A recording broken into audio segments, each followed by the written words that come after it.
बहुत चिंता की बात है देश की राजधानी दिल्ली के लिए, जो देश के कोरोना कैपिटल भी सत्येंद्र जी इस वक्त दिखाई दे रही है। आंकड़े बहुत चिंता पैदा कर रहे हैं। मैं इस वक्त आंकड़े मेरे हाथ में मौजूद हैं, जो दिल्ली में तीसरी लहर का रोजाना का एवरेज है 7,341 केस है। हमने तो न्यूयॉर्क और साओ पौलो को पीछे छोड़ दिया है इन मामलों में। कहां जाकर रुकेगा ये आंकड़ा? देखिए, सबसे पहले तो मुझे लगता है नंबर से भी ज्यादा इंपॉर्टेंट पॉजिटिविटी रेट होता है।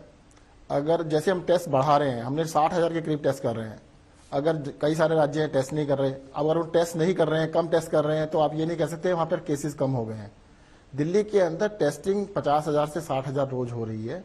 और मैं आपको डेफिनेटली अब ये कह सकता हूं कि जो थर्ड वेव है, भले पहले फर्स्ट वेव जून में आई थी, सेकेंड सितंबर में आई थी, और ये थर्ड वेव जो नवंबर वाली है, थर्ड वेव तो चल रही है, परंतु इसका पीक जा चुका है। 15% पॉजिटिविटी थी 11 तारीख के करीब, जो अब कम होकर 13 के नीचे आ गई है। तो पॉजिटिविटी रेट इज डेफिनेटली अब डाउन जा रहा है। अब से पहले कहना मुश्किल था, क्योंकि एक हफ्ते तक देखना जरूरी होता है कि कम से कम एक हफ्ते का ट्रेंड पता लगे कि भाई डाउन जा रहा है नहीं जा रहा। जैसे बढ़ना स्टार्ट हुआ 11, 12, 13, 14, 15 से पहुंचा, तो ऐसा लगता था एक हफ्ते में 20 पहुंच जाएगा।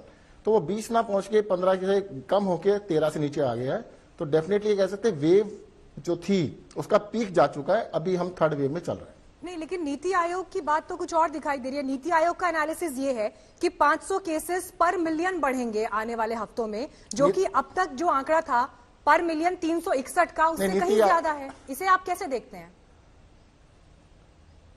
देखिए, नीति आयोग ने तो पहले भी कहा था कि दिल्ली के अंदर एक सर्टेन पीरियड में 5 लाख केस आएंगे। जब हमने रिपीट कर दिया था तो फिर आपने शोर मचाया था, तो उसके ऊपर मेरा कमेंट करना ठीक नहीं है।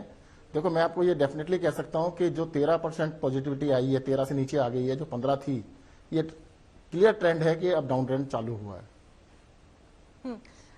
एक अहम बैठक गृह मंत्री अमित शाह के साथ हुई, जिसमें केंद्रीय स्वास्थ्य मंत्री हर्षवर्धन भी मौजूद थे, आप भी थे, मुख्यमंत्री केजरीवाल भी थे।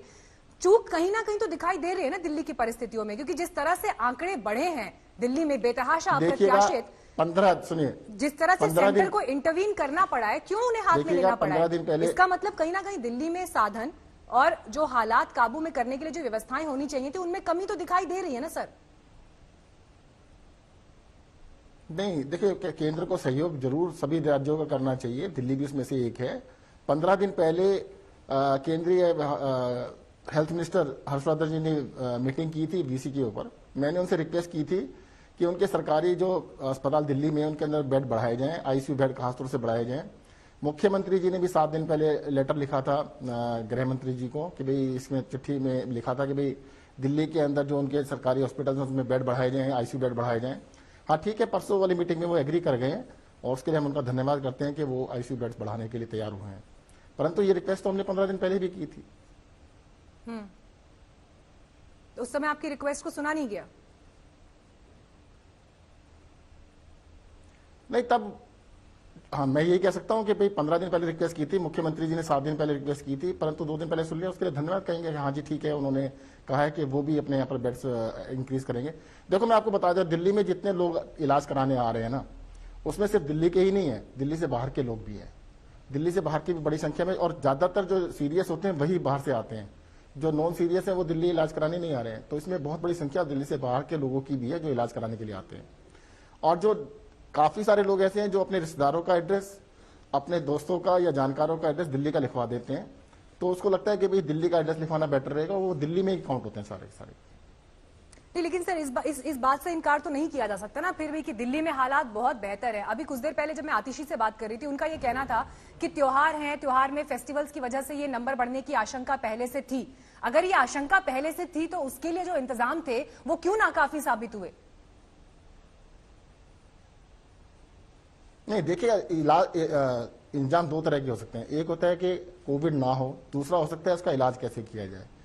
देखिए, कोविड हो या ना हो, उसके लिए पिछले 8 महीने में ये वायरस किस तरह से बिहेव कर रहा है, अभी तक एक्सपर्ट्स को कुछ ज्यादा पता नहीं लगा है।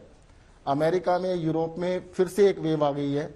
आज दुनिया के अंदर सबसे ज्यादा हिस्टोरिकली लगभग 7 लाख केसेस पर डे आ रहे हैं, जो कभी आए नहीं। पहले 2 लाख केसेस एक दिन में आते थे तो लगता था कि बहुत बड़ा नंबर आ गया है।